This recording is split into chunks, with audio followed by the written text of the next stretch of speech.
Oh,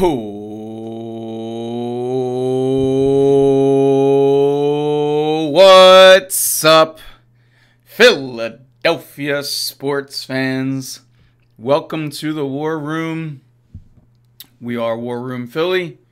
I am Anthony Pinto. You are the Room of Chat. We are all feeling it today as Philadelphians. We are all feeling it today as Philadelphians. For Eagles fans, the retirement of Jason Kelce is one that is truly special for a plethora of reasons. There have been countless Hall of Famers that have played for the Philadelphia Eagles. But today was different for all of us. Whether you're my age, Joe, you and I are relatively the same chat.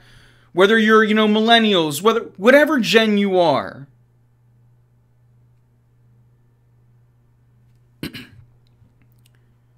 Today was different. There have been countless Hall of Fame players that have played for this Eagles team, but none of them have done it all quite like Jason Kelce. For my generation in particular, only one player has come close. Brian Dawkins. But there were two things that Jason Kelce did in particular that Brian Dawkins did not do. Jason Kelce brought us down Broad Street. Jason Kelce helped win the Philadelphia Eagles their first ever Super Bowl. And Jason Kelce played every season, every single game of his NFL career for the Eagles. And now we know the latter part was not on Dawkins. No one's blaming Brian Dawkins for that. But the fact of the matter is, Jason Kelce did.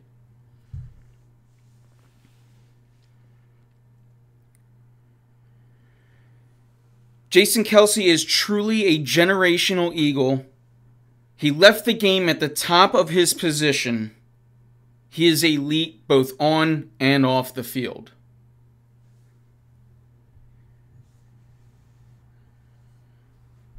Today was tough for all of Philadelphia. In particular, as Eagles fans, it was tough. But as Philadelphians, we still have Jason Kelce as one of, if not the best ambassador for this city that we have seen since. We all love Doc. We all love Utley. We all love all the guys that we make statues of. But who better stuck their ass out for Philadelphia quite like Jason Kelce does, and will continue to do?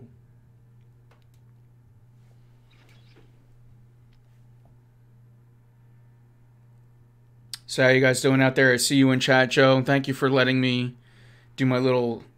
I wrote it down and then I still went off script. I said, you're going to stick to the script. And then I kept going off script anyway.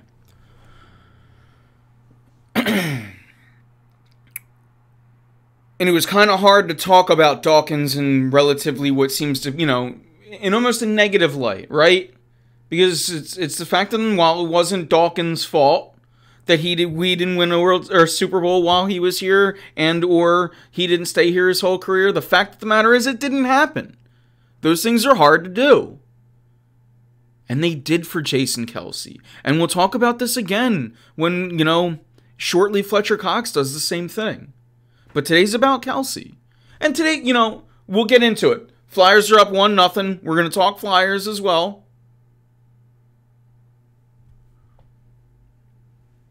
We could talk Sixers. Everything is on the table. But right now, let's pause this moment in history. Let's pause this moment in history, at least at the beginning of this show, to talk about the greatness that is Jason Kelce. The greatness that Jason Kelce's career brought to the city of Philadelphia. If you look at it,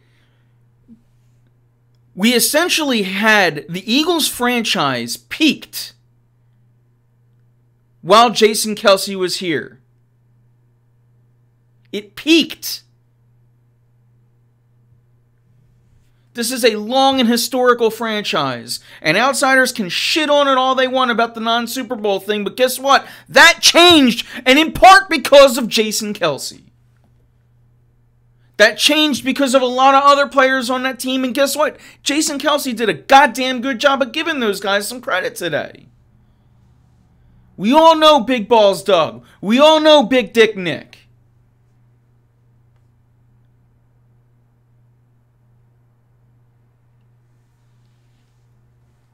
Joe, I don't know if you saw the posts.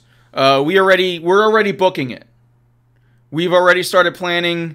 Greg and I in 2 different friend groups have already started planning. Canton 2029. I regret not going for Dawkins. I've yet to be at the Pro Football Hall of Fame. I am going when Jason Kelce gets in. Bet.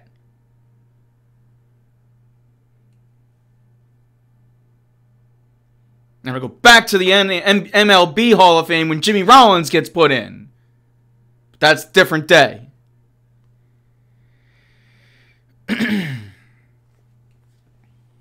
So, yeah, I mean, I think today's press conference, he really, obviously, he put a lot of thought into that. He wrote it all down. And, you saw it, like, it all hit him the moment he sat down and realized that it was happening. And almost wanted to be like, you know, it's you haven't said it.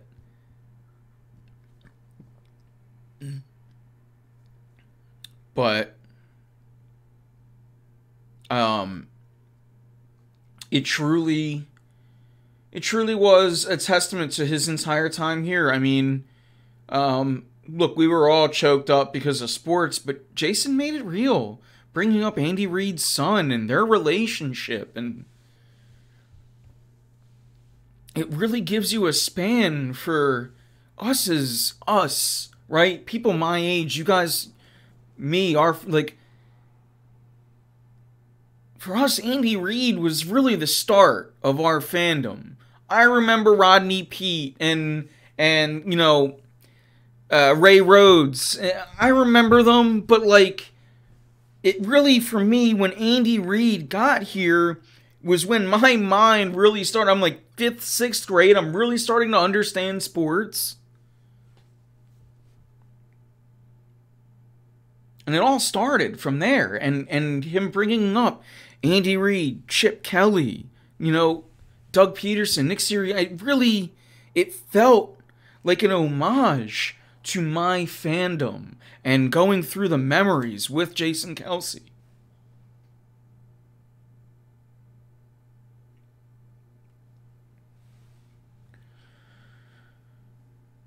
So it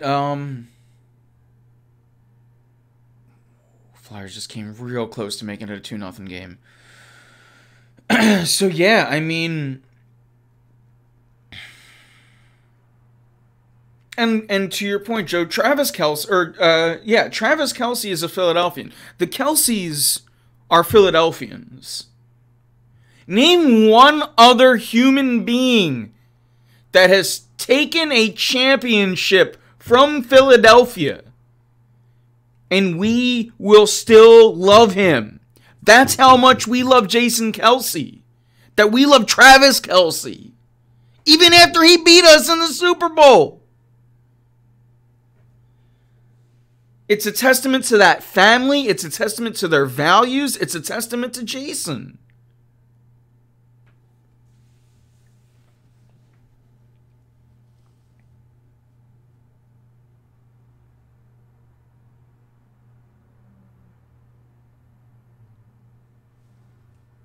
Him talking about Shady and the snowball.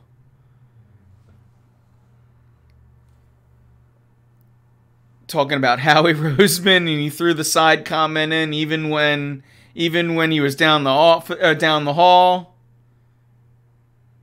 He also, he made the side comment about the Chip Kelly era, but he also talked about how, and look, we were all there and swept up in it. If you weren't a hater, you got swept up in that Chip Kelly thing. And he said after that first half of the football game against Washington,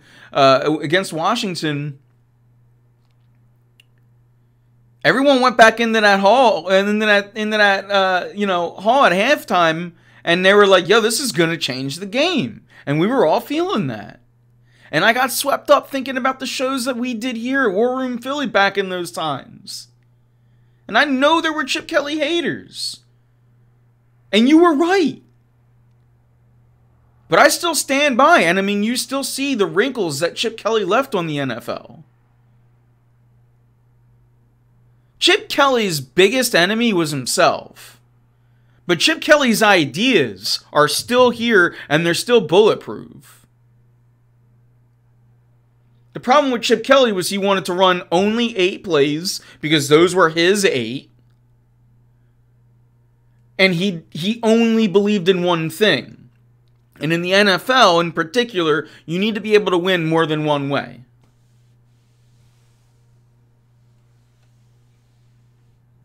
If Chip Kelly never got player personnel, we might have won a few Super Bowls with Chip Kelly, you're saying? See, it's tough, right? Because we'll never know that. We'll never know if Chip Kelly never had player personnel, right? We'll never know if he even had the ability to just adapt a little bit. How crazy that would have got. But what we can say out of the Chip Kelly era is it led us to Doug Peterson. It led us to Doug Peterson, and Doug Peterson got us that Super Bowl.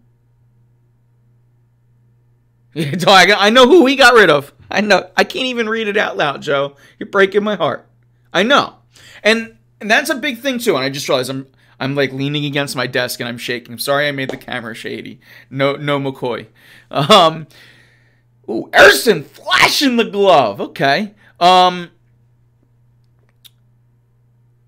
you're right. We'll never know. We'll never know. But that is the bigger part of the Chip Kelly failure. Was the roster moves, but you notice it's not like Chip Kelly has had success anywhere since, and it's because he refused to Chip Kelly is his own worst enemy because he just refuses to get out of his own way. He refuses to listen to anybody outside of his own mind.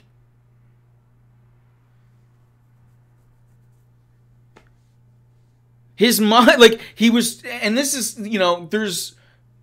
you can let outside things affect you in multiple ways. And when you're told you're brilliant, you can let that go to your head or you can be humble. And Chip Kelly let it go to his head to the point where he has rendered himself with no personality. He's rendered himself unhireable as far as the NFL is concerned, it seems.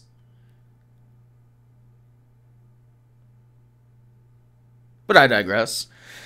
I remember when I had a coworker defend Chip Kelly when he traded Shady for Kiko. Yeah, I in particular will admit I tried to defend Chip a lot, but I was not in on trading any of the guys that you've mentioned so far, Joe. But yeah, let's not make it about the falter of Chip Kelly as much as the one, we could make it like this. One of the players he didn't get rid of, Jason Kelce. And again, he even mentioned there was a time, I can't remember what year he was talking about, but he thought he was going to be traded from the Eagles. I think his quote was if they could have gotten anything for him, they would have done it in 2006. Thank you, Joe. So I remember defending Jason Kelce at times. I remember I had people saying he was overrated on my Facebook timeline and on War Room Philly. 2 washing machines. Thank you for the quote. It was a lot today, so I'm not going to remember it all off the top of my head, but I'm glad you got my back. Yeah, the quote from him was the Eagles would have taken 2 washing machines if anybody offered it for them. And I'm sure as hell glad that they didn't do that. Or I'm glad no one offered him the washing machines. Because, look, I don't like to toot my own horn. I'm wrong a lot. But I defended Jason Kelce his entire career. And I'm glad I did. I can honestly say, day one, I backed this dude. And if you go all the way back into the annals of history, you remember his rookie year, he had like a quote, and he got into a little bit of a tuffle with Eagles fans very early on. Oh boy, did he squash that. Oh boy, did he squash that. There genuinely might be a Jason Kelce statue erected at the Art Museum steps. Like, at the Art Museum near the Rocky statue.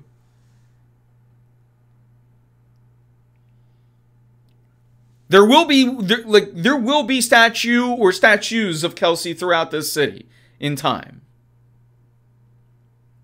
Whether it's at the Link, whether it's at the NovaCare complex, whether it's at the Art Museum or other.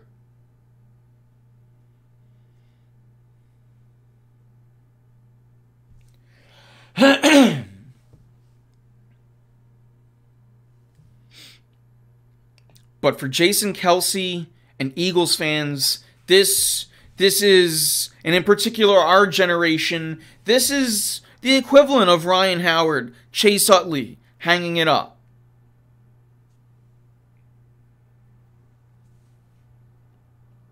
For my generation, we have two teams. Only two teams. What up, Phantom? Thank you. Thank you for the follow. For anybody in the, millennials, we have two teams to hang our hats on. The 08 Phillies and the 2017 Eagles. And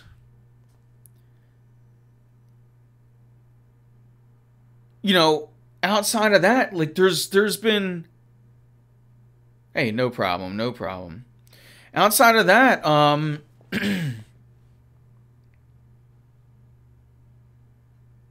I guess if you really want to, just Venmo me at War Room Philly. There you go. Outside of those two teams, right? We have tons of players that we will forever love. But the 08 Phillies and the 2017-18 Eagles, they got us down Broad Street. They achieved the ultimate goal. They did what we want to do always. We in Philadelphia aren't happy with anything much less than winning. And we don't get to experience it often. And in particular, I know I'm gonna try to bounce back and forth in between the 08 Phillies and Eagles now. But in particular with that Eagles team, Jason Kelce was a huge chunk of that leadership. Still was up until today. A huge part of Eagles leadership. And again, the big difference between Kelce and all of these guys that we're mentioning, even switching sports, Jimmy Rollins, Chase Utley, Dodgers. Ryan Howard bounced around. Cole Hamels got traded. Chooch got traded. All of the 08 guys eventually moved on. And again, different sports, rightfully so. And in particular, if anything, with the 08 guys, Ruben Amaro held on for them too long. And it's why it's taken the Phillies until now to be relevant again. We'll get there in a different day, potentially, or we can hang on to it now.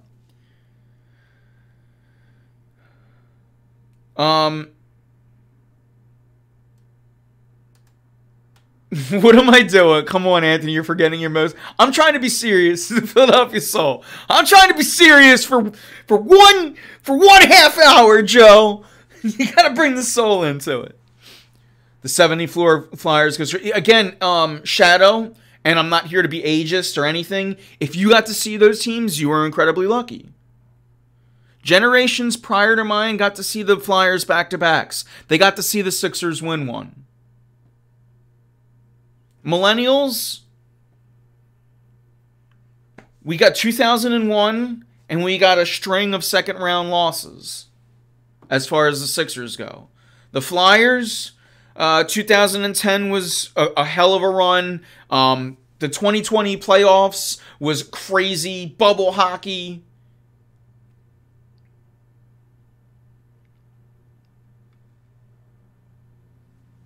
You had the, going back to 97, which I barely remember. Still living in Parkwood at that time. I think I'm in 6th grade or something. Maybe even younger than that. Yeah, no, younger than 6th grade was the Sixers. So, like, Lindros, again, we weren't even old enough to know that Lindros choked. I love you, Joe. Lindros choked. Overrated. Listen, we can have is Eric Lindros overrated? Yeah, that's what I'm saying. But the thing is, we were remembering sports games then. I know for a fact we were remembering sports games. And I trust that you were forming your own opinions then, because I know I was. And, like, I still go back to, I think the moment I decided I wanted to do sports talk was when I watched this town go nuts over not drafting Ricky Williams. And I'm probably fucking, what year was this? What year was McNabb drafted? I'm probably 8, 9, 10 years old. I got it, like, 12 tops. I don't know. And I remember being like, we have Deuce Staley. We had running backs. It might not have been Deuce Staley. It might have been even Ricky Will. I got to remember. I got to go back and like, but I remember being like, we don't have a quarterback. We need to get a quarterback. Like, and you know, Joe, you've been seeing that we need a quarterback has always been my find that first in football. And I remember McNabb, like, I think defending Donovan McNabb is what got me to here. It was Ricky Waters. Yeah, right. Late, but big time sad. Hey, Murph, you're here just in time. You're here just in time. I already sent you, I think I sent you the text. You saw my beginning. I wrote up a monologue, and I still kept going off monologue, just because I refused to read. But, I mean, yeah, the Eagles have been a running back factor. Truly the best move in Philadelphia Eagles history was drafting Donovan McNabb over Ricky Waters. If not the best move, one of the best draft picks of Eagles history.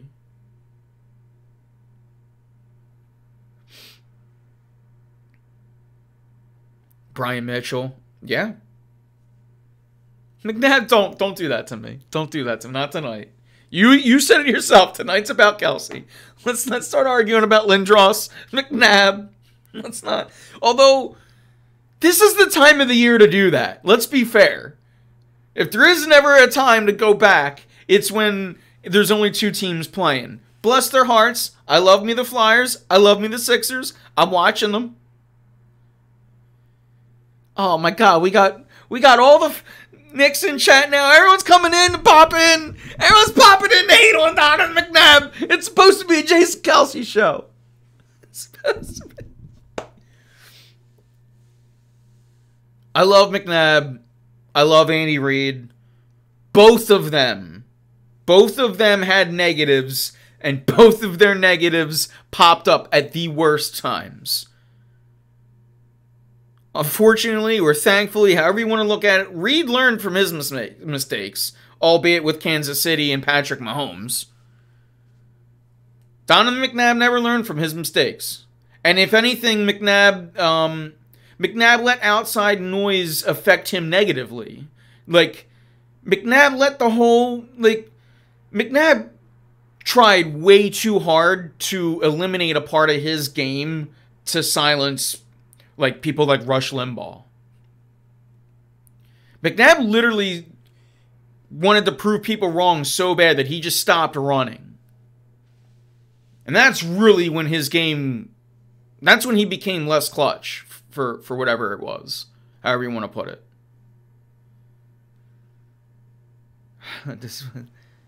I love McNabb. I love Nick Foles. I've loved every name. I see Ricky Waters, Buckhalter, Westbrook, dude. I love all these names. Maybe it's, because it's 25 years ago now. I love all of these. Yeah, I knew who you meant, Murph. I got what you were saying. I knew what you were saying. Yeah, I knew you were talking about Limbaugh. If Reed didn't have Mahomes, he'd be on ESPN. Yeah, shut up. Nah, come on. We can't do this. Reed was a good coach when he left the Eagles. And just because he found another quarterback, we can't use good players against good coaches. Like, I know, and look, I hate Bill Belichick too. But like, we can't be like, oh, he was only a good coach because of Tom Brady. And we can't be like, because like, what's Popovich? What's Phil Jackson? What's like we can't always. You need a quarterback in the NFL. You need a quarterback. Like, a coach isn't only going to win. Like, a coach can't win it just by himself in the NFL. We all know that. We've seen it before where good coaches can't play, or they can't perform because of bad quarterbacks. And you can even point to, look at Andy Reid's last few years here. It was when, there was unstable quarterback play. And all of the bad Andy Reid years were, you could even, if you want to blame some of them on McNabb, that's fine. If it helps my point, you can, if it helps one of my points, you can use McNabb. Doug won with, yeah, but it's so circumstantial. McNabb is also like, oh, we're flipping around too many. My brain's crunching now. So many coaches that have had good players and did not win. That is the better point, Murph. And it's 1-1 right through the 5-hole. No, it's not Hayes. Please don't tell me fucking Kevin Hayes just scored against the Flyers. I'm gonna throw up. Piece of shit. Piece of shit. I fucking hate Kevin Hayes. This cherry picking piece of shit. Oh my god, I hate him.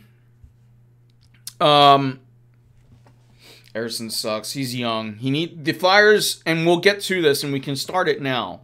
If there's one thing the Flyers should add, it's a veteran backup. Harrison is young, and the more he plays, how do I put this to sound? I don't want to sound like I'm trashing him. The more he's overplayed, the more he's going to get exposed. Harrison looked really good when there was another one in town, and you were bouncing 1 and 1, 1 and 1A, 1 and 2 off of each other. But unfortunately, that one is a bad person. So now he's out of the picture. And you're left with Harrison. And look, I thought Harrison was a very, very steady backup. And again, a guy that you can ride the hot hand and you can bounce him off of somebody. And I honestly think for the Flyers' longevity, and in particular for Harrison, if they believe in him as a prospect, they got to bring somebody else in that they can just feel as a serviceable backup. And as a guy that can win you some games against good teams, because you can't just have Harrison in. He's so young right now, and he's getting thrown into the fire due to circumstances that we all know. So honestly, like, I've seen a lot of the Flyers rumors, and shit, I got some of them up right here. And there's a lot of potential moving. There's a couple pieces where they might add to look for their future. And in my opinion, it starts with one thing. No, I'm sorry. It starts with potentially getting just a goalie to, a goalie to compete, like, and I mean this in a good way, a goalie to kind of compete with or play off of Ersson, because, yeah, right now, it's just, he's a young goalie, and it's kind of too much for him, and it's not worth killing the guy over, but because, again, there's a lot of circumstances, and he's trying his hardest, but, and of course, yeah, of course, missing your all-star is going to hurt. Missing TK is absolutely a killer. And just like when you were missing Tippett, look, your offense went to shit. Losing those guys are hard. But yeah, it's just, all right. I saw you. You don't have to comment it 4 times, Joe. We get it.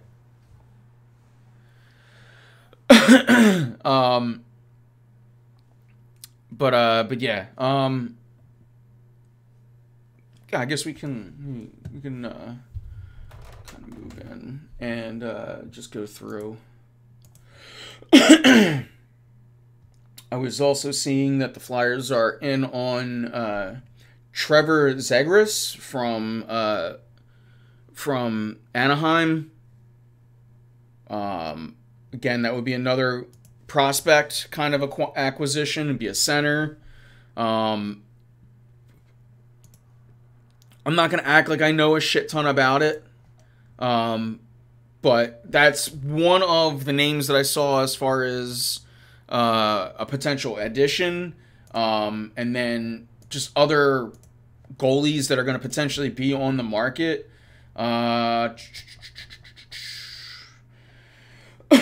Look, there's, I don't know how attainable any of these are, but you got Jack Allen from the Canadiens. Marc-Andre Fleury is a potential name, just reading off of lists here. So if any of these are like far off, please don't kill me. I'm just reading a list. I don't actually know.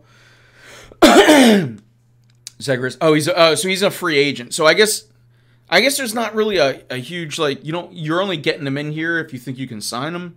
Maybe that's part of it. Again, I literally found out about him before the show. I shot Greg a text and I said, hey, if there's anything Flyers trade deadline related that I missed, help me out.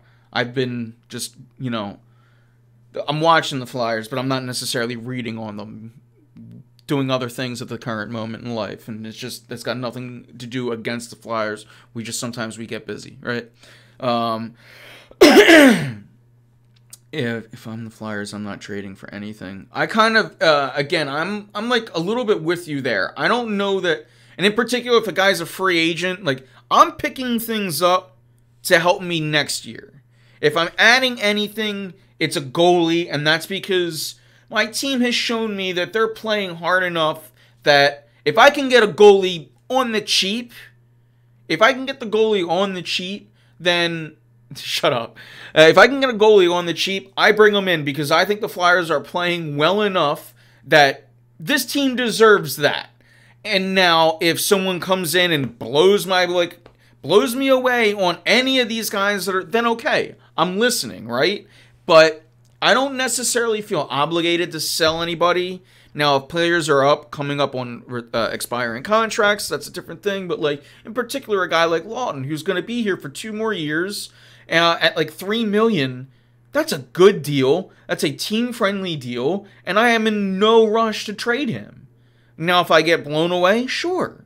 But I think for the Flyers right now, they're kind of in a position where I don't want to do anything as far as hurting next year or the future. But if you are going to help yourself for now, I think you start with a goaltender because of reasons. We all know the Hart situation and everything that happened. It's really put this team in a situation where you kind of, like, you don't know what to.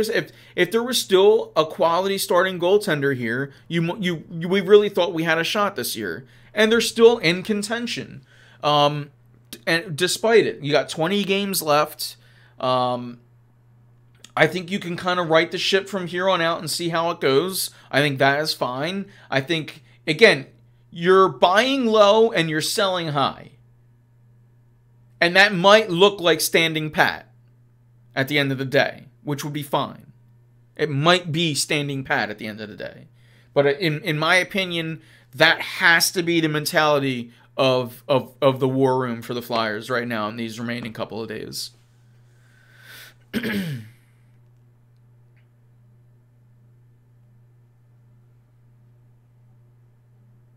Yeah, and Lawton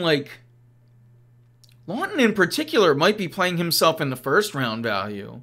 Call me crazy. I mean, since the trade rumors have picked up, his game has really been amplified. And again, he's only making like $3 million. His number is so team friendly that I'm not in any rush to trade these guys.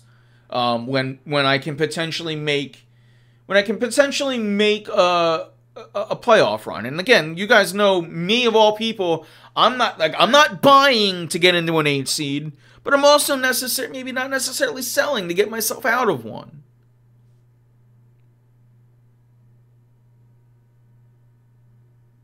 I'm at least talking. Yeah, I'm listening.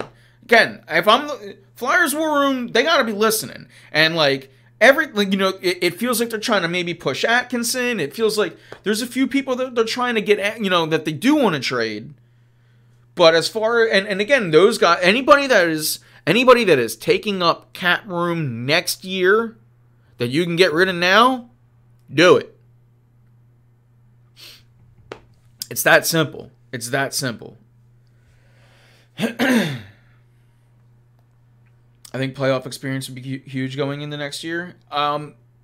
Yeah, it can't hurt. Again, I'm not hurting next year at all. I'm not going to do the mortgage the future thing because I think that's an overrated. There's nothing more. I don't even want to hurt next year. But that doesn't mean that I have to hurt this year to help next year too. You know what I mean? We can worry about next year. I think you set yourself up. If you can do anything to make yourself better for next year and not necessarily worse now, fuck yeah. Again, to me, that would be getting rid of Atkinson. Ristolainen's not going anywhere, but man, that would be like a goal, is if you could get rid of him. There's certain contracts that I wouldn't mind getting rid of, and I'd be willing to maybe take a little bit of a hit this year because of it. But again, like the Lawton, I can even look up Sealer. Let me check their...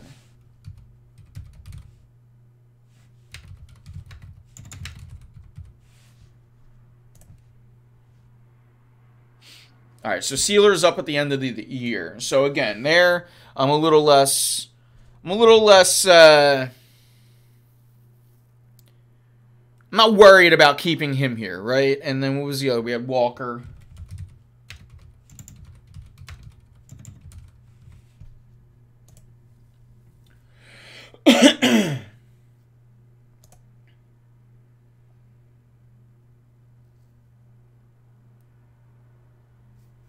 Yeah, so Walker will be up on the end of his last year of the deal too.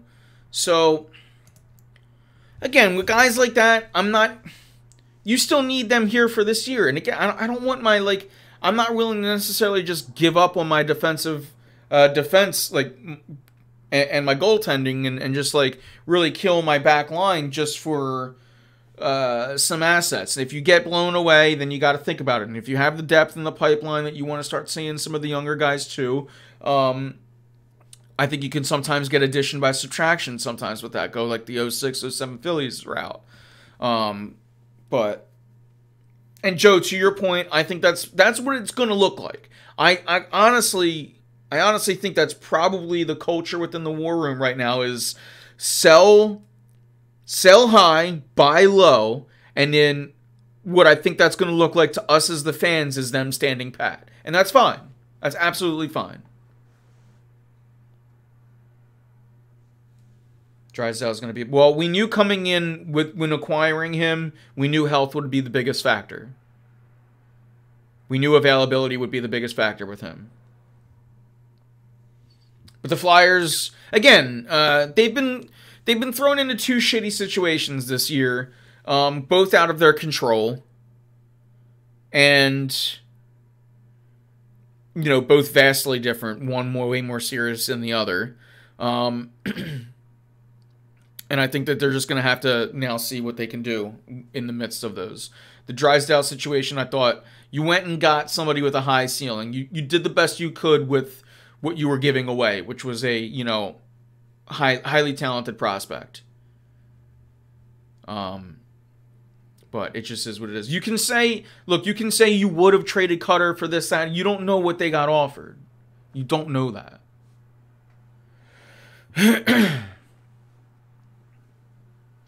So saying that after the fact that somebody got hurt just doesn't add for any conversation. It just kind of makes you look like you want to sound smart, and whether that's how you felt before or after, you hadn't said that until now. And we've had many shows, not a ton, but we've had shows. I don't know that that's an L for Briere, and I want to be hard on him. You know that. I do. Again, we know the situation. It kind of popped up. The whole league knew. We kept it away from the media, and it happened. You wanted them to trade Hart years ago, but guess what? This stuff was all vetted. Like, every NHL team knew that something like this could have been happening for years. That's why Hart's name has been mentioned in rumors. They could never trade him because they probably knew that this day was coming. Yeah, the league inevitably... Like, these guys have investigated. They know more than what the media knows.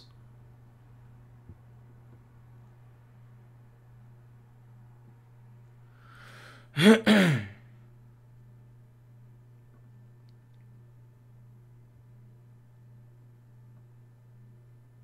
want... What wasn't you? What, the Hart thing? Because I can see who's... I don't... That wasn't me. What were we talking about? Because I'm going to move on after that.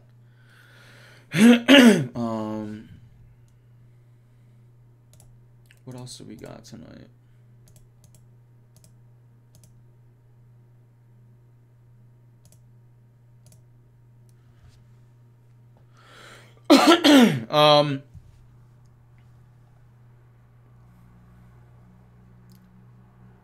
And then, yeah, we might also see potential...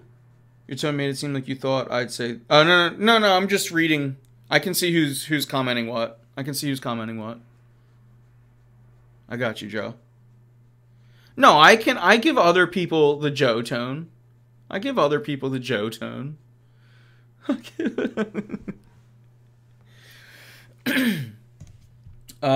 But yeah, I mean, I guess from here on out we can free flow it. I got nothing scripted. If you guys want to talk any Sixers, sure. The Sixers, the deal with the Sixers is they'll be interesting when Joel Embiid's back, and we can just hope for seeding. Damn, as soon as I took that Google screen, look at where did my front light go? Just having a Google page up really gave me some front light. But yeah. Yeah, no, look, just like any goaltender, any quarterback, any star position in Philadelphia, you're going to hear the haters. Yeah, you'll hear the haters. But they were there. I know it. I know back in 2020, there were people that wanted Hart traded. I seen it. I heard it. You were here with me, Joe. We both argued against it. It is what it is. I don't want to really, I don't want to talk about him, though. I don't. With a situation like that, I just rather not talk about him. Let's just move forward. We can talk about the goalie situation now. He's a bad guy, and I don't like talking about bad people. I like keeping this show positive vibes as much as possible. Is this a make or break season for Hurts? No. In my opinion, Jalen Hurts is, he's going to have two... I know you, Joe, think Jalen Hurts had a bad season last year. I can't help fighting that logic. Did he have not as good as a season as the year 2 seasons ago? Sure. Last year was a collapse for the entire team. Jalen Hurts definitely has room to improve. The turnovers are a big thing. But I will not by any means say that Jalen Hurts had a bad season last year. So no, it's not a make or break season. He would have to look bad for at least 2 years in a row to then it be on a make or break season. I think Nick Sirianni is on a make or break season for whatever that's worth. But look, most of the turnovers were on Jalen Hurts. I'm not going to take him off the hook for most of the turnovers. And even some of the sacks, right? But there was no fucking rhythm to that offense last year. And some of that's Jalen Hurts' fault. But in my opinion, I go, what changed from the year prior to that? And it's coaching. So, for me, I blame coaching. So, I think it's a make-or-break season. If it's a make-or-break season for anybody on the Eagles, it's Nick Sirianni. But I'm by no means panicking as far as Jalen Hurts goes, I guess, for lack of a better phrase.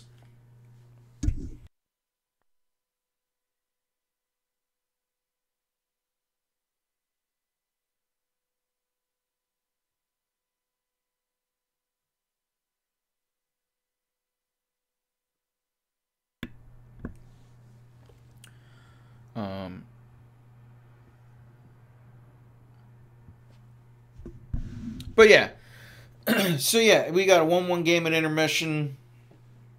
I guess here's what I'll try my hardest to stay. When the Flyers' third period starts, that's my hard cutoff. That'll be my hard cutoff. So we'll free flow it until then. We'll just free flow it. You got any questions? You want to talk some fills? Oh, shit. In the midst of everything, we forgot to talk about Zach Wheeler getting the bag today. Zach Wheeler getting the bag today. And I see the Snell. Let's table that. Because in particular, if Philly Murph is in the chat, we'll get a good little Snell discussion going. Because I know Murph's thoughts on Snell. But you guys can start talking Snell in chat. I'm going to get to him real quick. But let's go back into... we can talk play calling. We'll go back in the Eagles. But let's talk... We did miss... we completely flew by because of the magnitude of the Jason Kelce thing. It is, the Zach Wheeler signing 3 more years. We got 4 years of Zach Wheeler minimum. So we know that is, it's this year and 3 more years. That is, in my opinion, the window for the World Series as it is right now. You got 4 years. Go fucking win it. So when it comes to guys like Snell, and I'm going to use Murph's, kind of like a Murph's logic here. If you think Blake Snell puts you over the top, then international money, draft picks, yada, yada, yada. Now that you got Wheeler signed, none of that matters. If you think Blake Snell is all you need, then you go do it. As far as what I think, I would take Snell. I wouldn't mind another pitcher here. That's kind of, I want another pitcher. If you can get one on the cheap, whatever, however, if you got to go and overspend, whatever you want to do, that's kind of fine. Here's what I will say, as not a Phillies fan now, as an analyst, I think that the big move. I think that comes, or big moves, I think that comes June, July trade deadline. Blake Snell feels still, even if it's a 1-year deal, still feels big move. I don't know that we get Blake Snell. That might happen trade deadline. You might get a Montgomery, you might get something lower tier. As it stands right now, my finger on the pulse, I don't know that we're getting Snell. Me, the fan, I kind of, especially if you can do 1-2 years, I'm okay with it because I'm a fan and I want to win. Go spend. But I see an active chat. Let me get back to it. I saw the last thing I saw as my eyes were, yeah, you won't like my Wheeler takes. I saw that and I was like, I gotta ignore that. And I kept going with what was in my brain, but it was hard. It was hard. Nolan Wheeler locked up the next 4 years. You need to win at least one. Joe? That may have been the most 1,000% thing you have said, and you say it a lot. I'm not trying to diss you here. That is, you need at least one, man. Win in that World Series window. You gotta fucking win one, or it's a major disappointment. That's why I go back to the Blake Snell thing. Forget my feelings on Blake Snell. This, that. If you think Blake Snell is all you need, then you can fucking get him. We got Murph saying, Wheeler is huge. I don't overpay for Snell. Our window is a little bigger now. Get someone at the deadline or next year unless you think it's the guy that gets you over the top. And Murph, I used your point.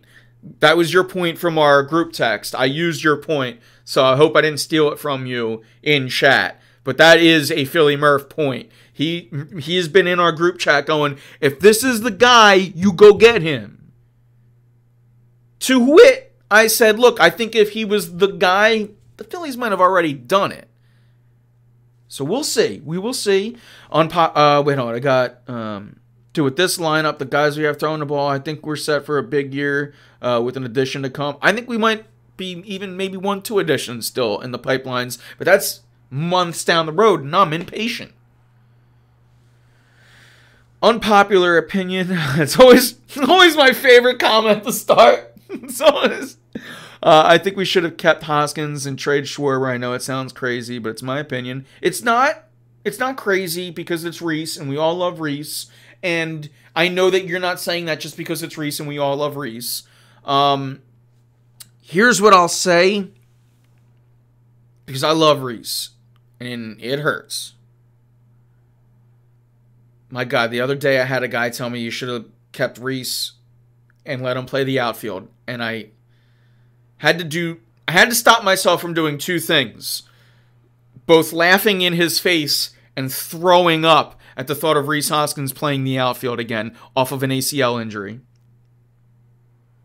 I love Rhys Hoskins, and I'm not even here to debate if Rhys is better than Kyle, this, that, or the other.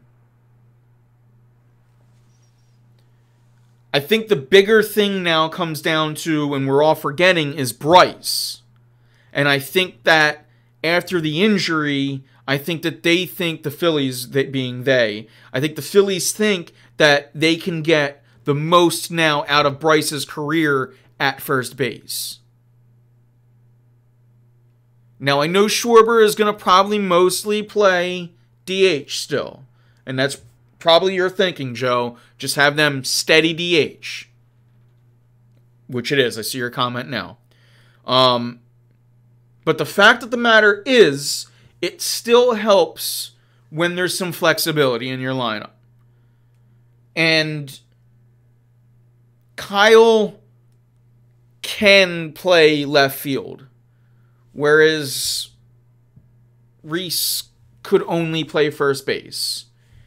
And sure, they could have made it work, but now getting back to baseball, I personally, and I love Rhys Hoskins, I think right now you're going to get more out of Kyle Schwarber than Rhys Hoskins. I also think Rhys Hoskins, just like, and mark my words, y'all heard me say this last year with CJ GJ. He was trashing the Eagles, and I said, this sounds like a dude that wants to be back next year. And guess what? He's going to be back. Rhys Hoskins, well, he hasn't been trashing, but he's got a 1-year opt-out. And he could very well be back here next year after Schwarber leaves. We'll see. We'll see.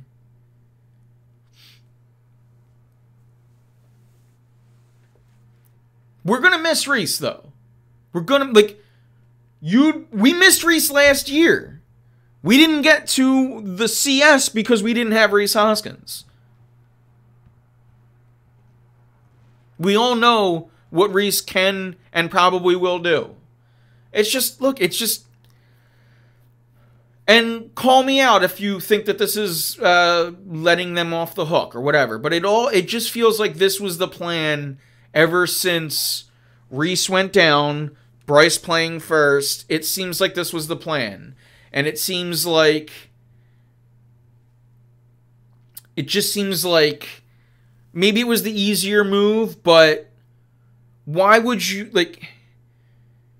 If you're trying to trade Schwarber and sign Reese back, it's like two moves. Whereas instead you let Reese go, you keep Schwarber, you're fine with it, and you just start building, right?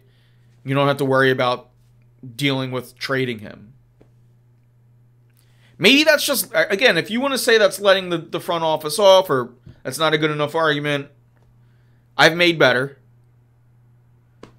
But I love Rhys Hoskins. I'm not gonna refute that. But yeah, Rhys Hoskins also never hit 40+ home runs like Schwarber just did back-to-back years.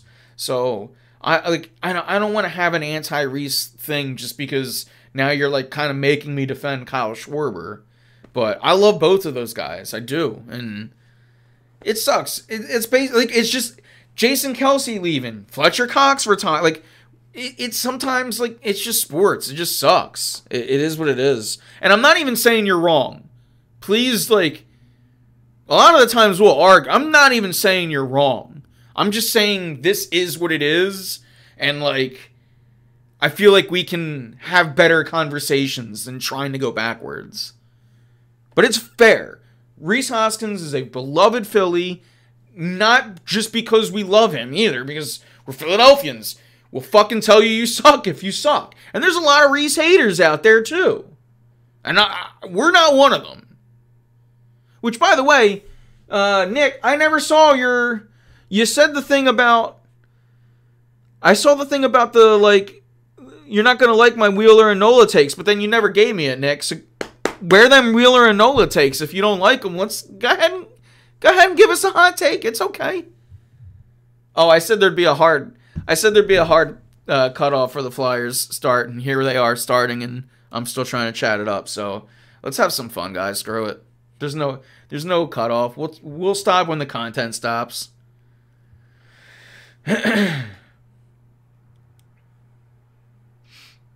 People besides forget that he won NLCS MVP, if not for the swing of his life.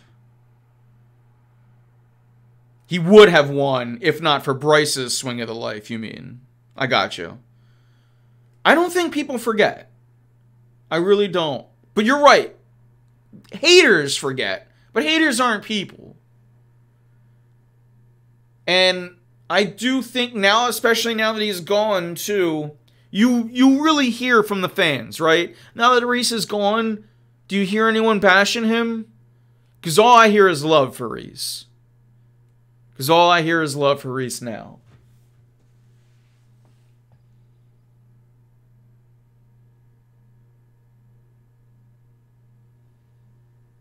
That's Philadelphia, though. Philadelphia, in general. Philadelphia, and it's my biggest gripe with this town as a sports town. Philadelphia loves to...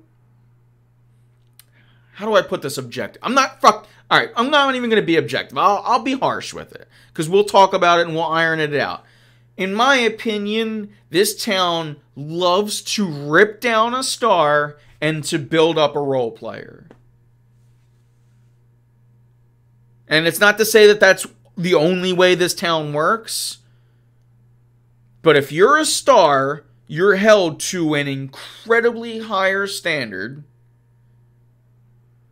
And if you don't always meet that standard or exceed it, you're just ripped apart. See Jalen Hurts. And if you're a role player and you just give it your all and you look like you're trying, everything's okay. I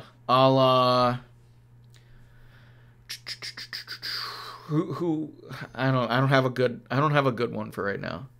Who was ripping down Hoskins? Yeah, again, not a lot of people.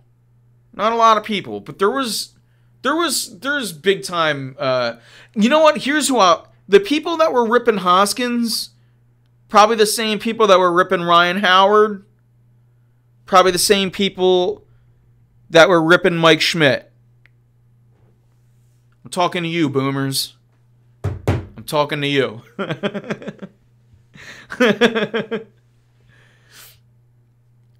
Oh, here's the young guy. All right, here it is.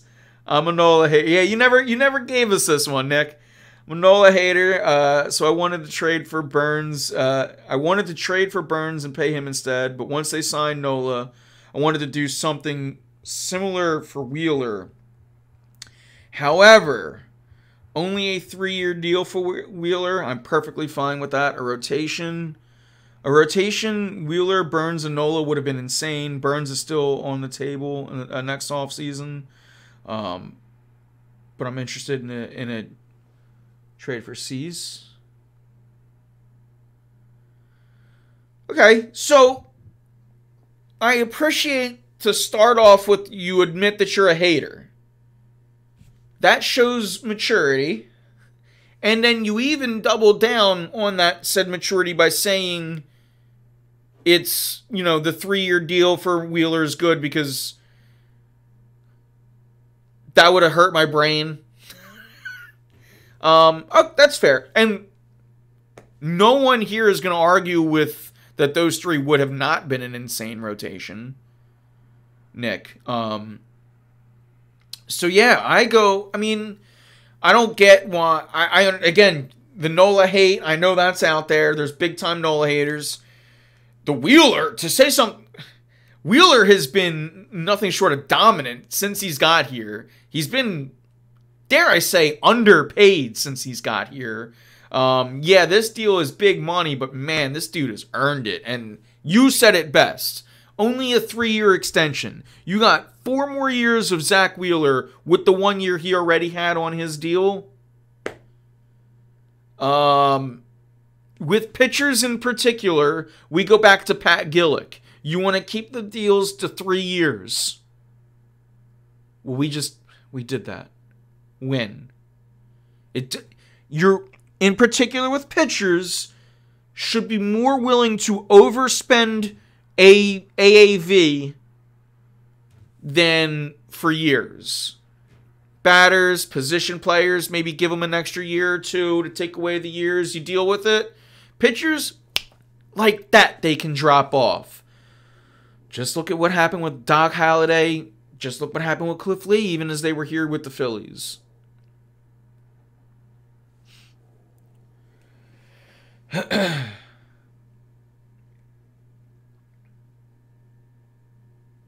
But yeah, it's been a fun show, chat. It's been a fun show.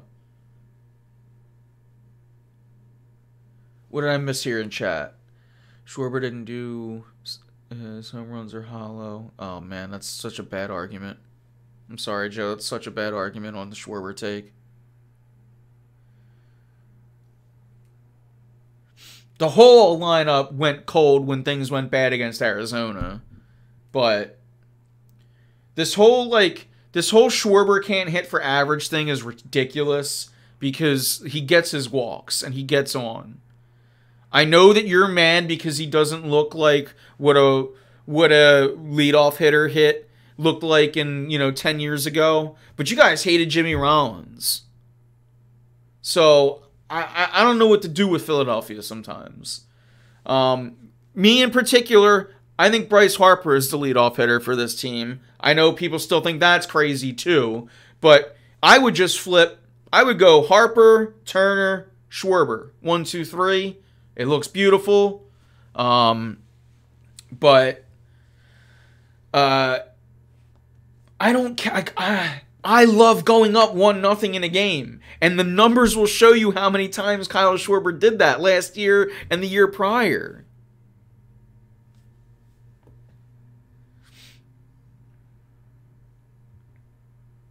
No, that's not true too, because Hoskins also drew a lot of walks. In fact, it used to piss me off because they would bat Hoskins 2, and it seemed like he was looking for walks because he was in the 2 hole, and that was a Gabe Kapler thing. I don't want to lose my lunch. But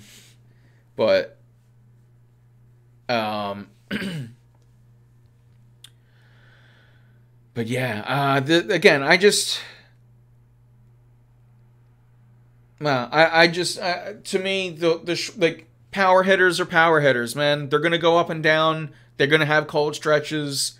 It just sucks when it's October and your entire team has a cold stretch. Can't do that.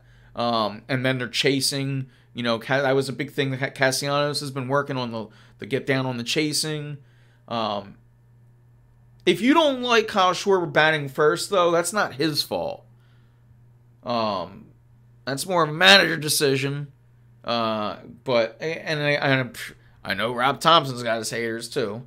But I think we're about running out of steam. Jimmy was one of the most underappreciated Phillies, dude. If you see me anywhere on social media, you'll see that I'm yelling at everybody to put him in the Hall of Fame. I totally agree. I think Jimmy and Ryan were both very underappreciated. And I think that both of those guys deserved more of the love that Chase Utley got. But it is what it is. Let's get some final thoughts in. If you guys have anything else you wanna get in the chat, now's the time to do so. But yeah, I'm running out of steam. We got a job interview tomorrow, so we gotta start powering down. Utley, Howard, and Rollins are all, I mean, they're Phillies Hall of Famers. Rollins, in my opinion, is the only baseball Hall of Famer. I bleeping hope and I want with all of my being for Chase Utley to also get in the Hall. But hand to heart, longevity, everything, leadership, Jimmy Rollins should be in the Hall of Fame. All of those numbers should be retired. No one should ever wear 26, 11, or 6 ever again in a Phillies uniform.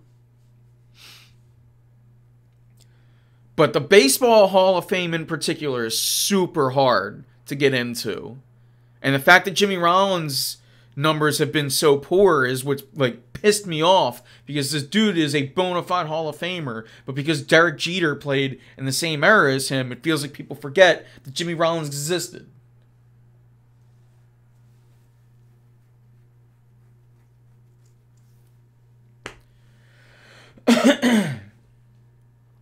But I see you guys are getting, it's always fun when chat gets into it with each other. All right. I don't want to cut you guys off if y'all having a conversation. But let's start wrapping it up. Once again, just hat tip to Jason Kelce. Everything that this dude has done for the city, bringing us down broad, the only Super Bowl in Philadelphia Eagles history. What an amazing career. And we're going to have to relive this again in probably another week or two, because the Fletcher Cox, press conference or whatever, feels like that's going to be imminent. We've seen that in recent days. I was kind of hoping that all three of these guys would go together, go down, and give it one last ride. But it sounds like we're going to have the BG farewell tour next year, and that'll be it. So it's really tough. It's really tough. But hey, it is what it is. It's the end. It's kind of gonna be like the beginning of the end of the Super Bowl winning era. And now it's just gonna have to be let's create another, and it'll be Jalen Hurts era, and he's gonna have to mold this team in and become the leader that we all know he can be.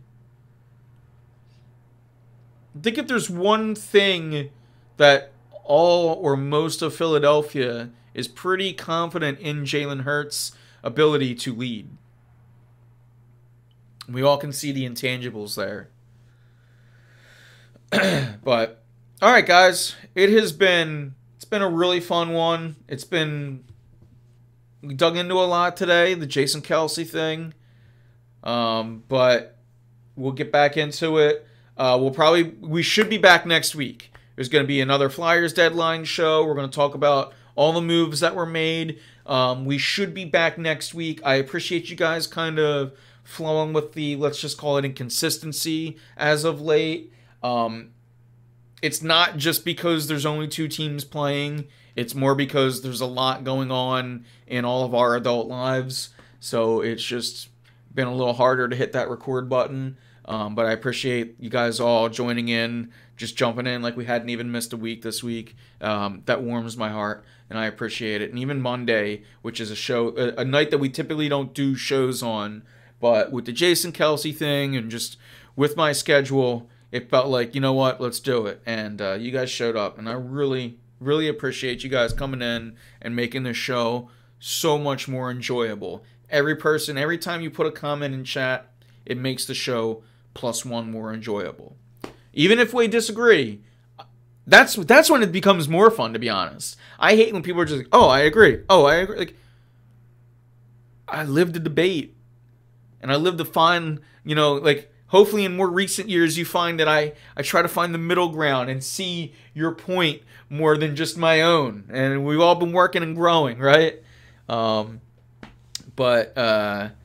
yeah, again, let's just try to be a little nice to each other in chat. Call me the moron, not each other. We could disagree, but let's just try to be a little nice. But I know, hey, there's some NOLA hate. Whatever, Nick. Nick did describe yourself as a NOLA hater, and you are seeming to back it up. But, we got a scrum. Looks like Hathaway's right in the middle of it, as always. All right, guys. Thank you all for tuning in. We're going to go watch the rest of this Flyers game. We'll grab some ice cream and chow down and get some fun in for the rest of this game. It has been an incredible show, and we'll continue to talk about all of the topics as we move forward. All of the topics except for, Jason Kelce, as that chapter is now closed. And we'll continue to move forward. But again, thank you guys all for tuning in and on demand. Shout out to the YouTube crowd. But yeah, again, War Room Philly, Twitch, Twitter, the whole 9. Give us a follow. Facebook.com/War Room Philly. And again, we should be back next week. Make sure you got your Twitch notifications turned on. We'll announce on Facebook as soon as we know, and we'll be on here as soon as we can. With that, it is time to put a bow on this pretty little show. With that, I'm Anthony Pinto, and we are out of here. Thank you, Jason Kelce.